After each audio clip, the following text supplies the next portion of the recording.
everybody, and welcome back to the channel. Robert RN here, and today we have a very special guest, my brother Tony.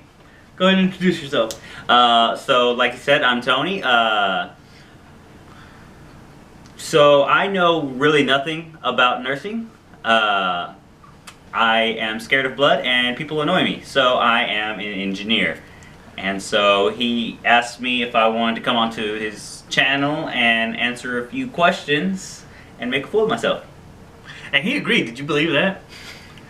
Alright, so basically we're going to play a little game where I ask him a whole bunch of questions and see how he does. Let's get started. This is going to be the survival quiz. Okay. Alright, first question. When dehydrated, how much water can your body lose before death? A, at least 10%. I'm so glad that there's multiple choice. Oh yeah, there's multiple choice. Okay, good. A, at least 10%. Uh-huh. B, at least 15%. C, at least 20%. Or D, enough to become a shriveled raisin. How much can you be dehydrated before you die? Yeah. It's almost like a how much could a woodchuck chuck, but So I'm thinking. I hear water is really important. So and humans are all water. we're not all water. Okay. This is true. I'm gonna say so. It's got to be like really important. So I'm gonna say 10%. A. 10%. And you are correct. 10%. So, good guess by the way. So at 1% you start feeling thirsty. That's when your body says, I need to start drinking some water. At 2%, that's where you get really dry mouth, but also you have low urine output. Basically your body's just trying to conserve as much water as possible. At 5%, that's where you start not being able to concentrate as much. And in fact, you kind of get sleepy or drowsy. And then at 7%, this is where it kind of gets dangerous. You start to collapse, you get dizzy, you get delirious, so you start just talking out of your mind, and you get exhausted. Basically, at this point, somebody else has to come and help you. And then you can quickly get to 10% or greater. That's where you go and get into having a coma or dying. So, good job. All right. So, question 2. So why should you always melt ice or snow before drinking it? I got you some multiple choice answers here. A, to avoid cutting your mouth. B, to avoid a brain freeze. C, to avoid further dehydration. Or D, forget that, I like my snow cones frozen. How do you feel about that, Tony?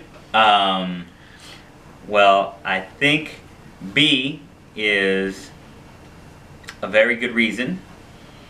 Because brain freezes hurt, and if you're in a survival situation, you don't want to hurt. Hurt is bad. I think your body tells you, I'm hurting. Stop. Because if it's hurting, you don't survive. Hurting, not surviving. Hurting, not surviving. Hurting, not surviving. When we start making t-shirts, that's the first thing to say. Hurting, not surviving. You can put punctuation anywhere you want. It's gonna be Velcro. But it might not be yet.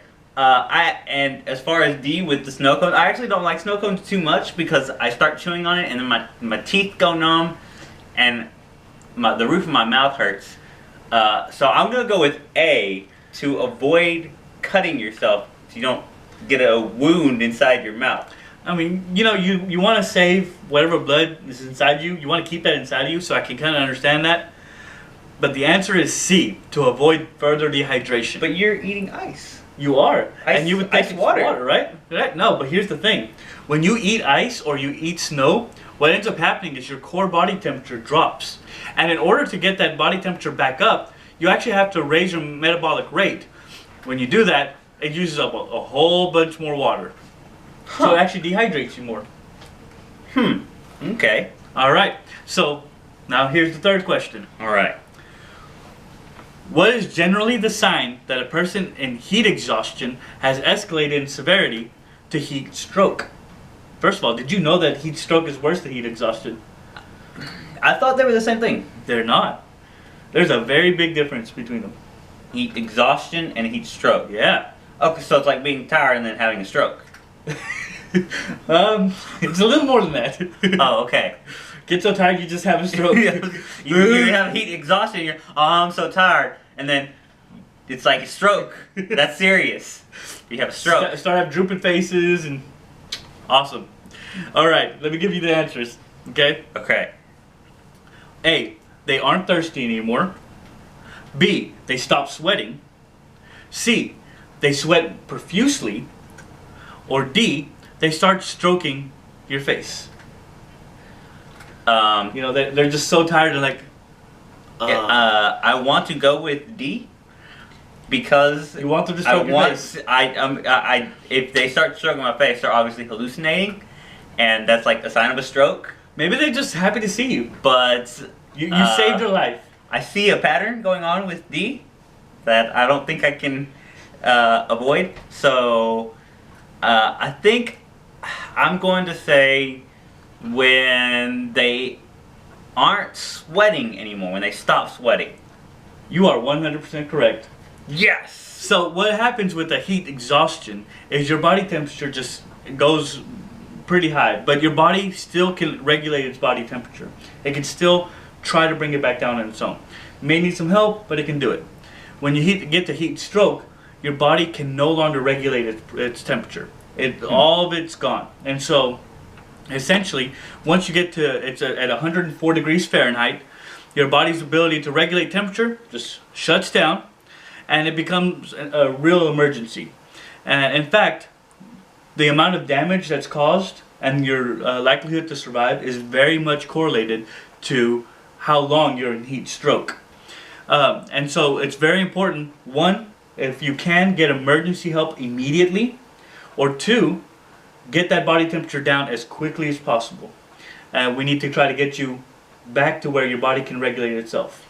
Okay. But it's a huge emergency. People die very quickly with this. Alright. Alright, so, you ready for question 4? I'm ready. Alright. You're going to just get bombarded by this information here. Okay. Bombard me. Alright. You've been bitten by a snake. Ouch. Yep. We're not on Oregon Trail, so you may not die I yet. know the answer. Suck Alright. out the poison. Suck out the poison. Alright. Well, let me read the rest of it. Okay. And now you fear that the snake might be venomous. What should you do? A. Keep the wound below your heart. Okay. B. Cover the wound with a loose dressing. C. Remove restricting clothes or jewelry. D. A, B, and C. Or E. Put the snake in my boot. There's a snake in my boot. Jeez. Well, covering it with a loose dressing, I don't know if that's something you do, and I'm surprised one of the answers is not sucking the poison out. I'll make that F if you want. F is sucking the poison I out. think you're supposed to try and suck the poison out, or have someone try and suck the poison out, but since it's not one of the options, I'm gonna go with A, keep the wound below the heart. Okay. Now, let me ask you before I give you the answer. Do you know the difference between poison and venom? They're both bad for you. They are both bad for you. And poison is and venom is bitten. Because the V looks like a fang. You are correct. With venom, it has to be injected directly into your bloodstream. Poison, you have to ingest it. So, if you get rattlesnake venom, you can drink that. It will do nothing to you. Rattlesnake venom will not mess me up. It won't give me the poops. Nope. I mean, I don't know. I mean, I guess it might a little bit. But the thing is it's not going to poison you because Okay. it's venom. Okay. Now, if you find, let's say, a certain tree frog, and you lick its back, that might be poison. Okay, so now Okay. poison is just meant to prevent you from eating them. Okay. Gotcha. Okay, so the answer is D, A, B, and C. All right, so what you do when you first get bit, when somebody gets bit, you have to keep that person calm. You gotta slow down their heart rate. I believe that. It's kind of hard to do, If you know. if a snake bites me, I am probably not gonna be very calm. Actually, you might need to keep me calm if it bites you. Yes. So you got to keep the person calm and then try to immobilize the site. Basically, what you want to do is make sure that that venom stays where it's at and not enter into the bloodstream anymore. Okay. Okay. If you speed up the heart, it just spreads out throughout your body even more, and you want to prevent that. So you got to keep them calm and immobilized. Next, you got to keep that site below the heart. Also, for the same reason, you know, gravity will keep it lower. It's harder to get it throughout the system. Okay. So the next thing is you want to make sure that you wrap it with a very loose dressing. The reason why, you want to make sure that that puncture site stays clean. You broke your skin, that is very much a protection against any kind of microbes, and that's already gone. So make sure to keep that area clean. Next, you want to make sure that if it's safe and possible, overall safe, you want to try to get some kind of description of that snake. The thing is if it's a snake that is venomous, it may not always inject its venom. So, yeah, right? Some snakes will be able to bite you and not release that venom. So just knowing what kind of snake it is, huge help to be able to get that anti-venom whenever you get to the hospital. Now, Really quick, I think I know, I feel like I remember seeing something to tell that how to tell whether in most cases whether a snake is venomous or not. If it has a pointy head, it's most likely venomous. If it has a round head, then it is most likely not venomous, and it'll bite you just to like, back off, dude. that's a very good rule of thumb. Now, don't go by that always. The Okay. thing is yes, most pit vipers will have almost like an arrow-shaped head, where all the other snakes will have a rounded head. Also, you can go with the eyes, if they're slit eyes or the round eyes. Slit eyes mean that they have venom or they're venomous, and round eyes mean that they don't. Does you mean like angry looking eyes or like? No, they have slit. Oh, okay. And so there's several different things that are able to tell whether or not that snake is venomous. I don't think I'm going to be looking at a snake's eyes as it bites me, though. That's what I was gonna say. I don't think you want to get up real close. I know your vision kind of isn't that great, so you're gonna be pretty much kissing that snake before you can tell the eyes. Just get away from the snake. That's the best thing to do, unless you know for sure and you're trained with snakes. To stay away from all snakes. Here in Texas, rattlesnakes will try and give you a warning unless they're sleeping and you step on them. Then you're probably not going to get any warning and they're going to bite you. That reminds me. Do you know what to do in the case of a rattlesnake shaking its rattle? Back away slowly. That's exactly right. You stop exactly where you're at, and then you try to take the exact same steps back. And do not try to turn around. Don't try to do anything. Just walk backwards the exact same way you came till that rattle stops. That's when you can go away. Because they're trying to warn you that you're close. You don't know where they are. And even if you see one, doesn't mean that there might not be another. So you want to take the same steps you took coming back. So let's go on to the next part of this question, or this answer. All right. You've probably heard that you put a tourniquet on a snake bite. Yes, that's what you're supposed to do. You're supposed to, if it bites your arm, you put a tourniquet, wrap it up, and then that way the venom doesn't spread. That used to be what they say, but here's the thing. If you keep that venom right there, concentrated, it's going to cause more tissue damage. So they actually say do not put a tourniquet on. And that's one of the reasons why they want to make sure that even the dressing is loose. You want to make sure that you are allowing blood flow to be able to go in and heal, and your body's system, natural system, to go in and attack that poison, try to help you. But you don't want to put a tourniquet on. That's going to cause more damage. Also, you might have heard, put ice on it. Yeah. Not a good idea. That's what Coach always said. You hurt? Put ice Put on ice it. on it. Coach, No matter what. Broke my arm. Put ice on it. Got bit by a snake. Put ice on it. So, no, you don't want to put ice on it. Huh. Same reason. You're actually going to cause more damage. Now, it does it by a different way. Ice being cold can actually cause your already damaged tissue to get damaged even more. And so, you really don't want to put any ice on there. You want to make sure that you just keep it clean and go get some medical help. Alright, so next question. Alright. How long can an average person last without water? A, 3 hours. B, 3 days, C, 3 weeks, or D, I can live forever if I drink my own pee. I know because I've seen it on TV. Better drink my own piss. I don't know that you can live forever. Keep on drinking by keeping on drinking your own pee, because if I'm not mistaken, it gets more concentrated every time. So after the third time, you're like, You know, even the first time, it can be dangerous. oh, okay. So not D. And I do remember watching these episodes on TV that water is super important. So I'm gonna say A, 3 hours? A, 3 hours. So, is that your final answer?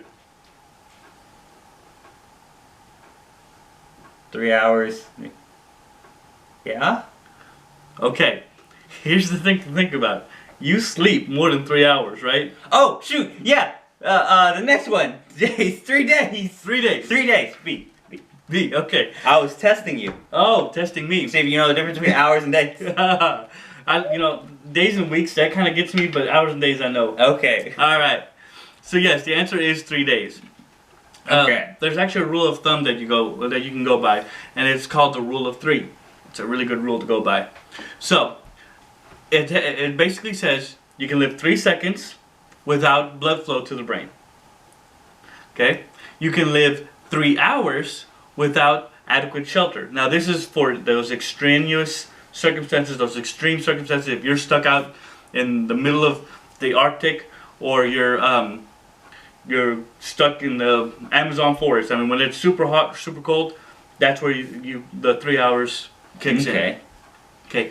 Normal, just run of the mill temperature place. Your number one priority is water, not shelter. Okay. So, 3 days you can live without water, and then 3 to 4 weeks. This is where the 3 kind of changes, but 3 to 4 weeks you can live without food. Huh.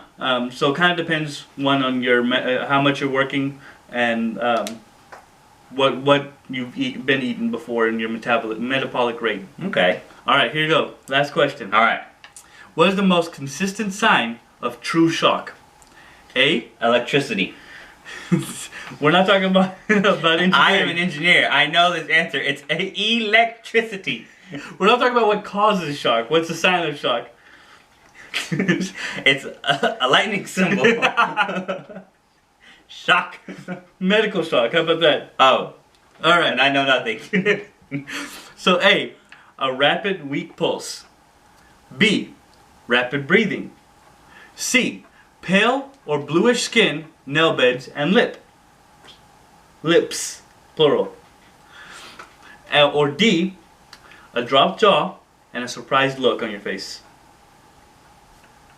Yeah, That's shock. you're shocked to see I'm shocked. that something happened. But you said medical shock, so Medical I don't shock. think that's the one we're looking for. No. Okay. I think I'm gonna have to go with what you always see. You know, the stereotypical in Hollywood. A woman who's gone into shock. So I'm gonna have to say rapid breathing, and you know, someone's like, "Calm down, lady, calm down." So B, rapid breathing. Now, that would work if your shock is still about your anxiety or being scared or surprised. Not so true about this one. The actual sign is a rapid weak pulse. Now, shock is due to the fact that your circulatory system is failing. So this can be caused either by not having enough blood or fluid in your blood vessels, or your blood vessels expanding all over your body. Okay.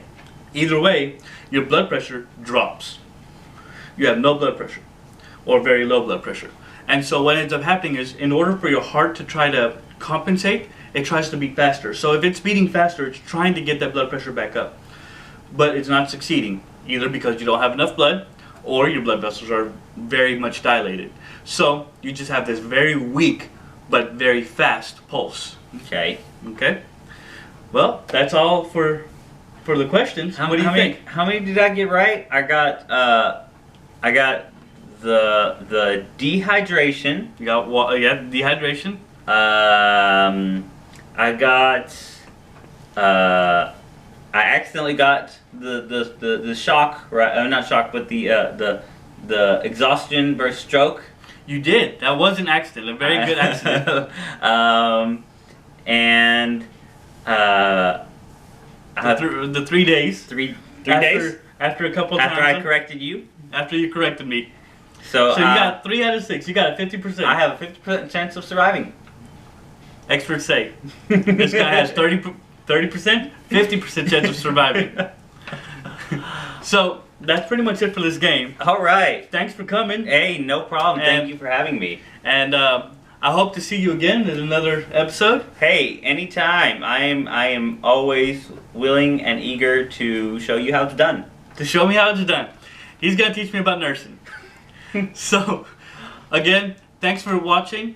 Always leave a comment. Tell me what y'all want to see next. If you liked the video, hit the thumbs up button. And if you really liked it, share it. Maybe somebody else might like it. And then subscribe. Next to that subscribe button, you'll see a little bell. That'll tell you when the next video comes out. Be sure to click that as well. Thanks for watching. I'll see y'all next time. Bye, everyone.